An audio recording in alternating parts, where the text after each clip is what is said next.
Zoti Zavendës Ministër, pyetja ime është lidhur me ndërtimet në Kalan e Prizrenit. Që nga viti 2008 në Kalan e Prizrenit janë duke u zhvilluar projekte hulumtuese, gërmime arkeologjike, ndërmarrje, konservimi, restaurimi dhe ndërtime të reja. Gjatë vitit kaluar mbi terrenin arkeologjik shumë stresor, brenda Kalas janë ndërtuar objekte të reja.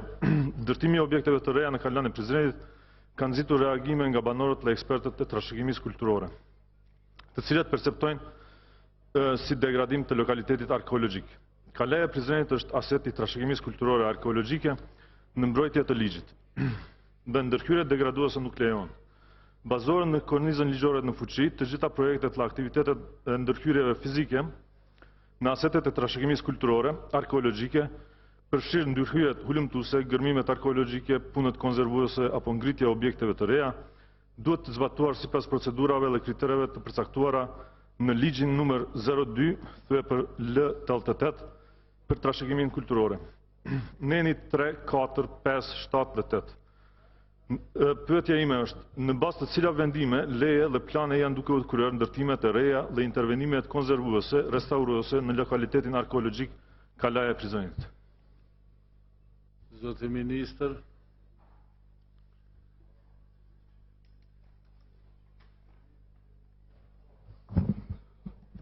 Faleminderit zoti kryesues, i nderuar zoti deputet. Punimet në Kalan e Prizrenit kanë filluar në vitin 2014, por në bazë të vendimit të ish-ministrit kulturës të datës 28 tetor 2013. Vendimi mbështetet në raportin e Komisionit për shqyrtimin e kërkesave dhe të projekt propozimeve për ndërhyrje restauruese dhe ky vendim përcakton. Në një, lejimin edhe me tutje të gërmimit arkeologjik në hapësirat cilat përcaktuan drejt për drejt nga barsi i gërmimit dhe ai është Instituti i Arkeologjisë i Kosovës. Në 2, lejimin e konservimit të kazamateve në qytetin e Epërm. Në 3, lejimin e konservimit të kazamateve në qytetin e Poshtëm.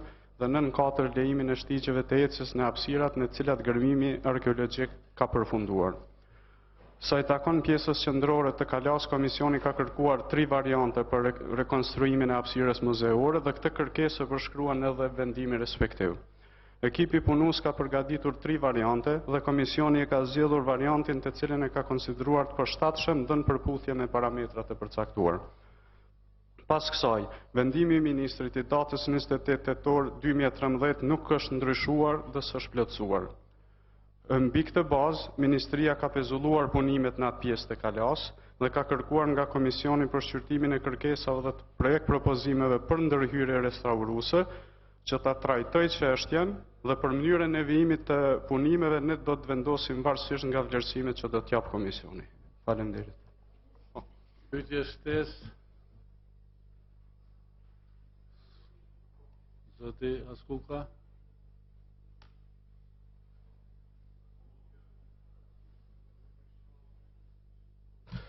A e dini që zoti zëvendës kryeministër edhe ministër, në aspektin e vendimit që e keni parashtruar, Kalaja e Prizrenit konsiderohet si objekt arkitektonik. Ndërsa sipas të gjitha listave që i ka Kosova, Kalaja e Prizrenit është objekt arkeologjik. Edhe çfarë do intervenimi në objektet arkeologjike duhet të kalojë nga institucionet kompetente, edhe çdo projekt propozim ose çdo projekt që bëhet duhet të kalojë nga Këshilli për Trashëgimi Kulturor të Kosovës. Momentalisht nuk ka asnjë vendim ose nuk ka asnjë projekt që ka kaluar nga Këshilli i Trashëgimisë Kulturore. Domethënë janë dy sene këtu. Spari vendimi është i bazuar në një listë të gabuar ose me qëllim është të i kaluar ajo që Kalaja është objekt arkeologjik, edhe e dyta është që edhe nëse është në këtë rast është dashur të dërguar në Këshillin për Trashëgimi Kulturore. Faleminderit zoti ministër, keni fjalën. Faleminderit zoti deputet, tani kjo çështja s'mund zgjidhet retroaktivisht, por çështjen cilën keni pyetur ju konkretisht direkt dhe cila është shumë e rëndësishme unë ju dhash përgjigje. Për atë pjesë, me qenë se ka paqartësi dhe me qenë se vendimi s'është ndryshuar dhe s'është plotësuar, ne kemi pezulluar punimet dhe do të ndjekim procedurën, do të marrim raportet dhe pastaj do të vendosim për vazhdimin ose jo të punimeve. Po për vendimet të viteve të shkuara dhe për raportet që ka patur Ministria me Këshillin e Trashëgimisë së Kulturës, unë nuk mund ndërhyj nga sot. Për gjërat cilat kanë kaluar, tash për pjesën e cila është kontestuar, ne kemi pezulluar punimet. Faleminderit. Faleminderit, zoti Zafer Berish.